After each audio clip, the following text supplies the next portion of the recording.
नमस्कार दर्शकों, चौपाल कार्यक्रम में आपनु बहुत बहुत स्वागत है। कोरोना महामारी के बचाव के लिए 2 गज की दूरी रखनी जरूरी है, मास्क लगानो और सैनिटाइजरों हाथ धोना बहुत जरूरी है। आज के कार्यक्रम में आप बातचीत कराला पर्यावरण संरक्षण और ग्रामीण क्षेत्र पर बात करने के लिए विशेषज्ञ के रूप में अपने बीच उपस्थित हैं श्याम सुंदर जानी साहब। आप प्रसिद्ध पर्यावरणविद हैं और एसोसिएट प्रोफेसर हैं राजकीय डूंगर महाविद्यालय बीकानेर में, और आपने पर्यावरण संरक्षण के लिए भारत का राष्ट्रपति जी भी सम्मानित कर चुके हैं। और पिछले 17 साल में आप पारिवारिक वानिकी के प्रोग्राम के तहत 24 लाख पेड़ पौधा लगा चुके हैं। श्याम सुंदर जी, बहुत बहुत स्वागत है चौपाल के कार्यक्रम में थारो। शुक्रिया जी। थे हमारा दर्शकान बताओ कि पर्यावरण संरक्षण क्या है और अपनी जिंदगी के लिए, इंसान के लिए पर्यावरण संरक्षण क्यों जरूरी है। जहां तक पर्यावरण संरक्षण की बात है तो सबसे पहले हमें यह समझने की जरूरत है कि पर्यावरण है क्या। जी देखिए, हमारे चारों तरफ जो कुछ भी है और जिससे हम खुद निर्मित है वो सब मिल करके, जिसमें हमारी पारिस्थितिकी के जैव और अजैव दोनों घटकों का सम्मेलन होता है, वो पर्यावरण है। अच्छा, पर्यावरण का संरक्षण हमारे लिए इसलिए जरूरी है क्योंकि हम धरती के किसी भी कोने में, किसी भी वक्त और किसी भी अवस्था में रहें, एक चीज हमारे साथ हर हाल में रहती है और वो चीज है हमारा पर्यावरण। हाँ जी। लेकिन पर्यावरण जो है वो हमें हमारे जन्म के साथ में मिल जाता है, उसके लिए हमें अलग से प्रयत्न नहीं करना पड़ता।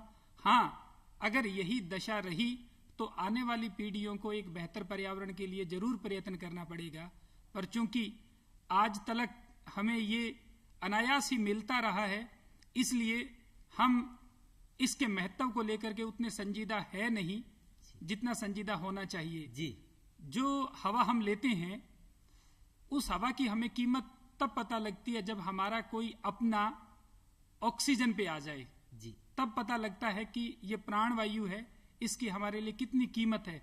वरना हम ये बात ही नहीं सोचते कि हमारी हवा में ऑक्सीजन कितनी है। हाँ, तो संरक्षण इसका इसलिए जरूरी है कि पर्यावरण है तो ही हम हैं। अगर पर्यावरण गड़बड़ हो गया तो हाथी के आगे जिस तरह से चींटी की औकात होती है, वही हमारी पर्यावरण और प्रकृति के संदर्भ में औकात है। बिल्कुल श्याम जी, आपने बहुत अच्छी बात बताई कि पर्यावरण मनुष्य जीवन का आधार है और वो अपने जीवन को सौ जरूरी स्तंभ है। तो आप बताओ मार्गदर्शिका ने कि ग्रामीण क्षेत्र में पर्यावरण पर कौन कौन सा संकट आ रहे हैं। आज पर्यावरण का के संकट ही जगह ग्रामीण क्षेत्र में लोगों की जिंदगी प्रभावित कर रहे हैं। मील साहब, आपने बहुत ही अच्छा और सामयिक सवाल पूछा है। जी, अभी सर्दी का दौर है और जैसा कि हमारे सारे दर्शक इस बात को जानते हैं कि इन दिनों हम अखबार और टीवी में एक खबर पढ़ते और देखते हैं, वो है दिल्ली में छाई धुंध को लेकर के। हम ये सोचते हैं कि दिल्ली दूर है और दिल्ली की धुंध हमारे गांव और ढाणी तक नहीं आएगी। 2018 में वर्ल्ड बैंक ने एक रिपोर्ट प्रकाशित की। वो रिपोर्ट ये कहती है कि हिंदुस्तान में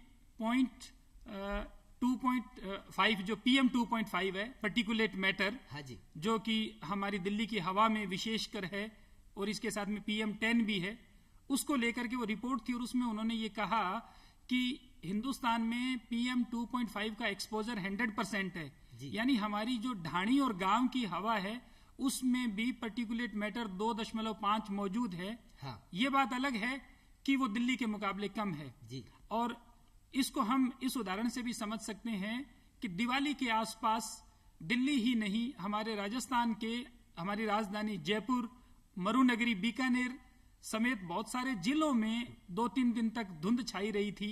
हाँ, और आंखों में जलन, सांस लेने में तकलीफ हुई थी, विशेषकर बच्चे और जो हमारे बुजुर्ग है उनको। और वो धुंध, जो कोहरा होता है, वो धुंध नहीं थी, क्योंकि कोहरे में हमारी जमीन है वो गीली होती है, तो वो सूखी धुंध थी, वो बेसिकली स्मॉग था। जी, और वो जो स्मॉग है वो हमारे खेतों तक, हमारी ढाणियों तक पहुंच चुका है। तो पहला खतरा तो हमारे महानगरों से जो कल्चर हमारे गांव में आ रही है, तो हम यूं न समझें कि महानगरों से सिर्फ कपड़ा आ रहा है, महानगरों से नई भाषा आ रही है या दूसरे जो कंज्यूमरेबल आइटम्स है वो आ रहे हैं। महानगरों से खराब हवा भी गांव में आ रही है जी। तो एक मुद्दा तो ये है। दूसरा, गांव के पर्यावरण से संबंधित मुद्दा ये है कि हरित क्रांति से अन्न उत्पादन में तो हम आत्मनिर्भर बने, अच्छा, किंतु साथ ही साथ में एक नुकसान ये हुआ कि कृषि का जो सतत स्वरूप था, जो इको फ्रेंडली था, जिसमें हमारे यहाँ का किसान है वो सबसे पहले प्रकृति की पूजा करके, और हड़ोठिया जिसको अपन स्थानीय भाषा में कहते हैं, हाँ, वो हड़ोठिया जब करने जाता था तो वो धरती माँ को माथा टेकता था। इसके अलावा वो हरे रूख की डाली तोड़ करके और रास्ते के अंदर शगुन स्वरूप डालता था। ये जो सारे स्वरूप थे कि हमारे लिए मिट्टी है, वो मिट्टी नहीं थी।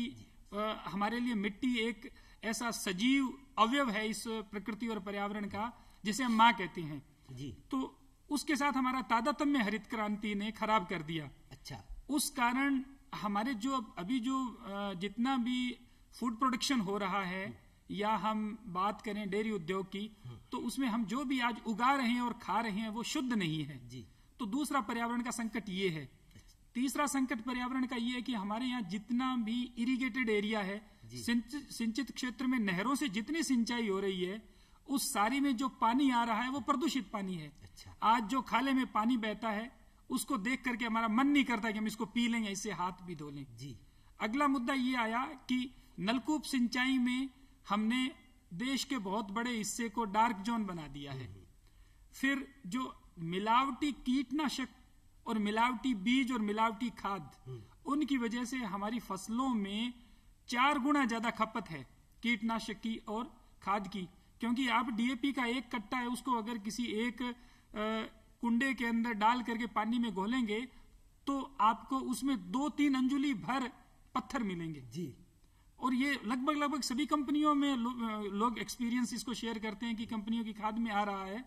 तो वो एक तंत्र है कि फैक्ट्री से 10 कट्टे चलते हैं और वो किसान तक पहुंचते पहुंचते 15 या 20 में तब्दील हो जाते हैं जी। तो ये जो रास्ते में नए कट्टे पैदा होते हैं खाद के और इसी तरह से पेस्टिसाइड के, ये और इसके साथ में जो अंतिम बात मैं जोड़ूंगा वो है खरपतवार नाशी का प्रयोग, ग्लाइसोफेट और दूसरे, जो कि हमारी आबो हवा के साथ साथ हमारे जो मित्र कीट है उनको बहुत तेजी से खत्म कर रहा है, पर्टिकुलरली केंचुआ को खत्म कर रहा है। अच्छा, तो ये संकट कुल मिलाकर के सबसे ज्यादा संवेदनशील या वल्नरेबल बना रहे हैं हमारे ग्रामीण जगत को पर्यावरण की दृष्टि से जी। बिल्कुल ग्रामीण भाइयों और बहनों, पर्यावरण संकट जो ग्रामीण क्षेत्र में हो रहा है उसमें प्रदूषण भी है और कृषि के संकट भी हैं।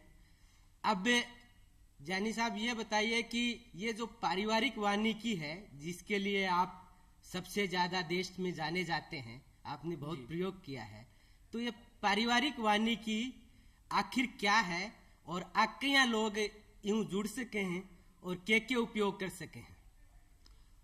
मेल साहब, पारिवारिक वानिकी का अर्थ है कि हर परिवार अपने हिस्से के पेड़ लगाए, अपने हिस्से का जंगल उगाए। अच्छा, 80 के दशक में भारत सरकार ने सामाजिक वानिकी का अभियान शुरू किया था, जिसमें ये कल्पना की गई थी कि हमारे जो गांव देहात है वो पेड़ और पर्यावरण से जुड़ेंगे तो हमारे जंगल है वो हमारे गांव का कल्याण करेंगे और गांववासी मिल करके और जंगलों को बढ़ाएंगे। पर दुर्भाग्य से ये बहुत अच्छी योजना थी, पर वो उस रूप में क्रियान्वित नहीं हुई। अच्छा। जिस रूप में इसे क्रियान्वित होना था। इसकी एक जो बड़ी वजह है वो ये है कि आमतौर पर सरकारी योजनाओं के प्रति हमारे मन में आस्था का भाव कमजोर होता है। हम ये मानते हैं कि सरकारी योजनाएं हैं वो हमारे लिए नहीं है, जबकि ये मानना चाहिए कि सरकार भी हमारी है और सरकार की योजनाएं भी हमारी जी, और वो हमारे भले के लिए होती है। बिल्कुल। तो मैं जब 2003 में गंगानगर से ट्रांसफर होकर के आया डूंगर कॉलेज बीकानेर में जी, तो मैंने बीकानेर के आसपास के जो इलाके हैं उन इलाकों का भ्रमण किया। अच्छा। और उस दौरान मैंने ये पाया कि गांव में परिवार के स्तर पर पर्यावरण की जागरूकता नहीं है। तब मुझे ये लगा कि जो सामाजिक वानिकी है उसकी विफलता का कारण ये रहा कि हम परिवारों को तैयार ही नहीं कर पाए। तब मेरे मन में ये ख्याल आया कि क्यों न परिवार के स्तर पे पर्यावरण और पेड़ की बात की जाए जी। परिवारों से मिलके गांव बनता है। तब हम शायद सामाजिक वानिकी की तरफ बढ़ जाएंगे। तो सामाजिक वानिकी का जो विचार है उसको सप्लीमेंट करने के लिए मैंने इस विचार को इजाद किया। अच्छा। और ये विचार ये कहता है कि पेड़ को आप पेड़ न समझें, अपने परिवार का हरित सदस्य समझें। जब हम पेड़ को हरित सदस्य के रूप में अपने घर में जगह देते हैं तो एक पेड़ हमारे अंदर उगना शुरू हो जाता है जी। विशेषकर हमारे घर के जो छोटे बच्चे हैं वो संस्कार में इस चीज को ले लेते हैं, और जब वो बड़े होते हैं तो वो एक उनका हरित समाजीकरण हो जाता है। तो इस रूप में हम पर्यावरण के प्रति ज्यादा संवेदनशील बना सकते हैं हमारे समाज को जी। दूसरा ये कि हमारे यहाँ कुपोषण की समस्या बहुत बड़ी समस्या है, तो हम पारिवारिक वानिकी में ये समझाते हैं लोगों को कि आप घर में जिस पेड़ को अपने परिवार का सदस्य बना रहे हैं वो आवश्यक रूप से फलदार पेड़ हो। अच्छा। ताकि इस माने आपको फल मिलेगा, क्योंकि हमारी फूड प्लेट में फल जो है वो अक्सर नहीं होता है। घर में अगर कोई खुशी का माहौल होता है तो हम मीठा बना लेते हैं या बाजार से ले आते हैं जी। पर उस मीठे में फल नहीं होता। पूजा में रखने के लिए फल ले आएंगे, किसी बीमार को खिलाने के लिए ले आएंगे, पर वो हमारी रूटीन डाइट का हिस्सा नहीं है जी। घर में फल का पेड़ होगा तो बच्चे तोड़ लेंगे, खा लेंगे जी। साथ में इससे जैव विविधता बढ़ेगी। साथ ही पारिवारिक वानिकी में हम ये भी समझाते हैं लोगों को कि आपको, विशेषकर हमारे जो किसान भाई है उनको, कि आपको अपने खेत में किस तरह से पौधे लगाने हैं, क्यों लगाने हैं, कहाँ लगाने और कितने लगाने हैं जी। तो ये एक तरह का इंटीग्रेटेड प्रोग्राम है। अच्छा। जो घर से लेकर के गांव की गलियां, गांव के सार्वजनिक स्थान, हमारे खेत, हमारे एजुकेशनल इंस्टीट्यूट, शहरों की बालकनी और साथ ही साथ शहरों में जो भी पब्लिक स्पेस है उसको हम इस रूप में हरा भरा करें कि हम ये माने कि ये हमारा पारिवारिक दायित्व है जी। जब ये मानते हुए हम हरियाली बढ़ाएं तो वो मिल करके और पारिवारिक वानिकी कहलाती है। अच्छा, बहुत अच्छी बात बताई श्याम सुंदर जी की पारिवारिक वानिकी है ग्रामीण भाई बहनों बा आपने परिवारों शुरू हुआ है, एक व्यक्तियों शुरू हुआ है, और बा धीरे धीरे आपने बच्चा के लिए आने वाली पीढ़ियां के लिए एक संस्कार बन जाए है। अब बहुत बढ़िया बात है। अब श्याम सुंदर जी मारे दर्शकान आ बताओ कि कृषि का जो संकट है, खेती किसानी को संकट है, इके माए पर्यावरण संरक्षण, पेड़ पौधा लगाना किया इस संकट ने दूर करवा में सहायक हो सके हैं। खेती का संकट हमारे किसान बहन भाइयों से अधिक इसे कौन समझ सकता है जी। पर पेड़ हमेशा खेती में सहायक रहा है। हालांकि ये एक विडंबना है कि 12,000 साल पहले जब इंसान ने खेती करना शुरू किया भूमध्य सागर के आसपास के क्षेत्र में, तब उसने जंगलों को यानी पेड़ों को हटाया और हटा करके और खेती करनी शुरू की, और उसके बाद में भी लगातार ये तरीका रहा।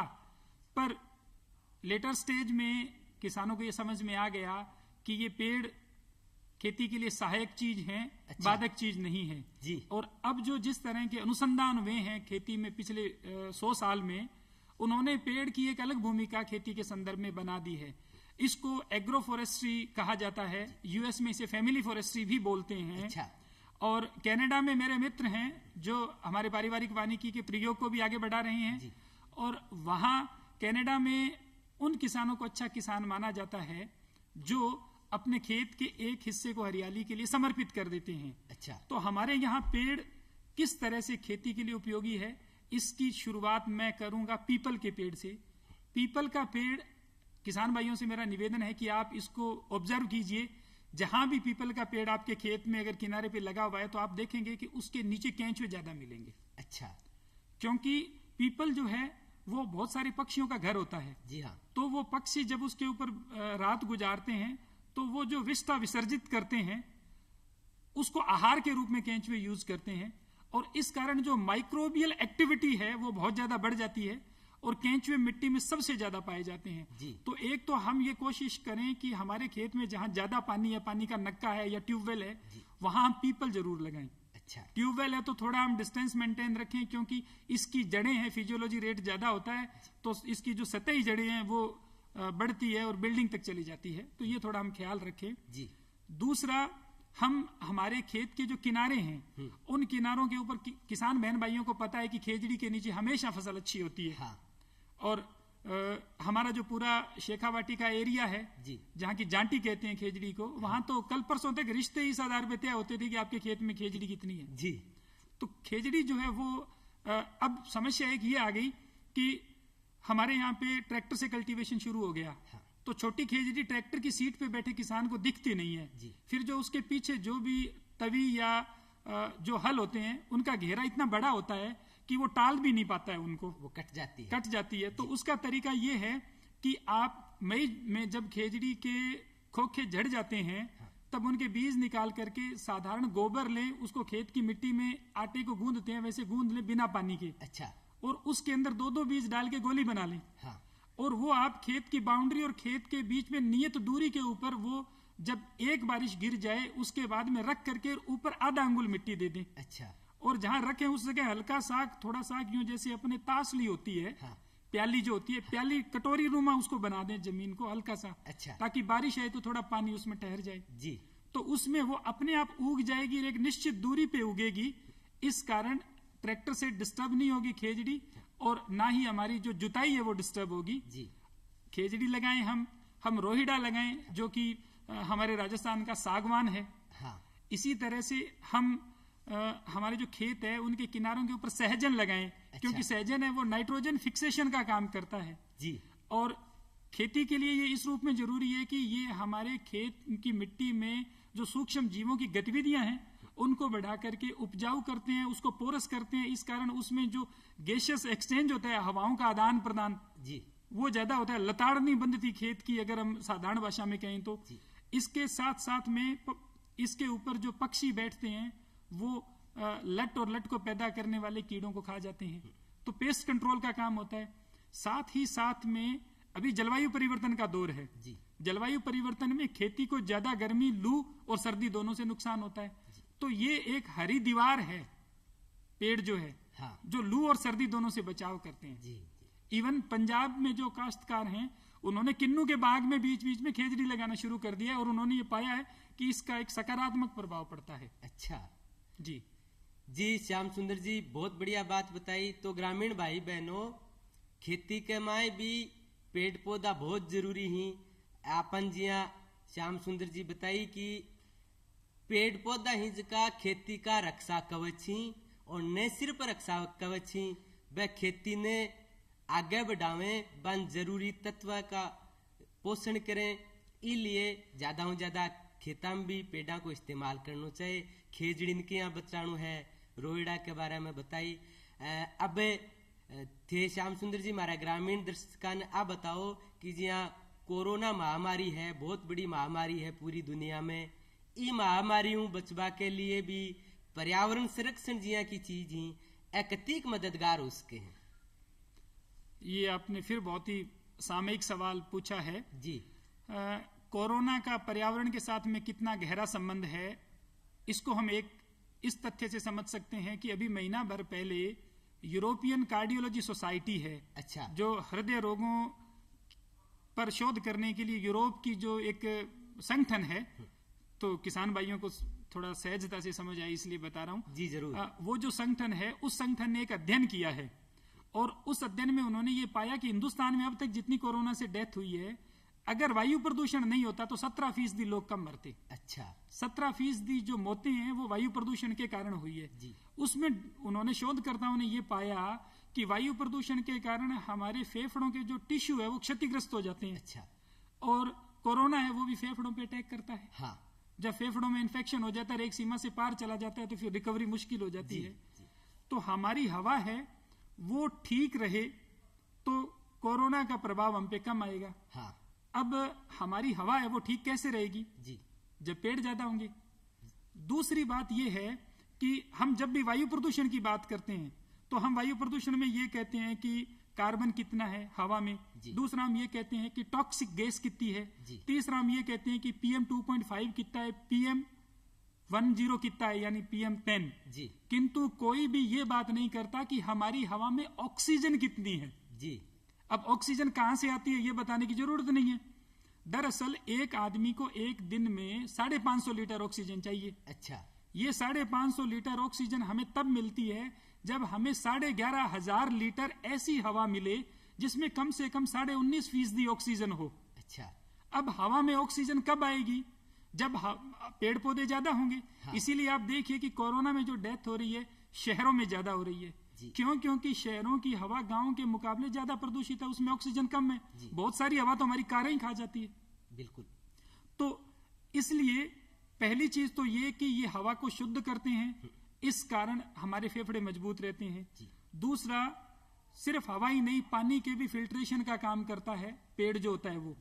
तीसरा, कुछ पेड़ ऐसे हैं जैसे हम सहजन की बात करें, नीम गिलोय की बात करें, या पौधे के रूप में तुलसी की बात करें, ग्वारपाठा की बात करें, इनका जो सेवन है वो बड़ा उत्तम है जी।